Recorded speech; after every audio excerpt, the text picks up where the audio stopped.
Hi guys, welcome back to the channel. I am your host as always, Steve Hall. We are going to go over the takeaway points from episode 128 with Dr. Scott Stevenson. Let's get into those takeaway points.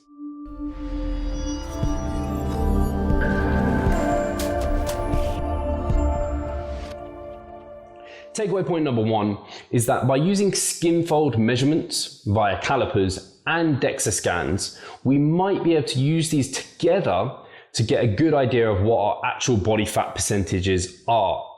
Bearing in mind, guys, both of these don't measure your actual body fat. They measure other things that indicate what your body fat percentage is, but using them together can give you a better idea of what your body fat percentage is likely to be. Takeaway point number two is that there are definitely benefits to not having a coach.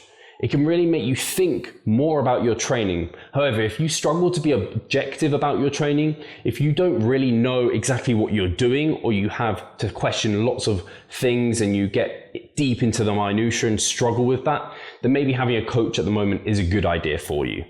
Takeaway point number three is one way to increase your critical thinking is to actually go into somewhere like Google Scholar or PubMed and search for papers and actually start reading through them, getting a better understanding and a feel for them, and then you will truly understand them a little bit better. For example, if there is a study showing that running causes hypertrophy, you might think, oh great, this sounds amazing, I'm just going to give all of my hypertrophy clients running to grow. Whilst if you actually read the paper, you might find out that those people never ever did any running, and that was a big enough stimulus to cause muscle growth. So if you want to get better at critical thinking, maybe read through a bit more research. Takeaway point number four is that you can potentially increase a muscle's cross-sectional area by up to 20% just by inducing a lot of muscle damage and soreness. That's kind of an important implication for certain training studies. So we have to take in a lot of variables when we are assessing these, and that's something to just think about, and it's a potential drawback of some of the training studies that are out there at the moment.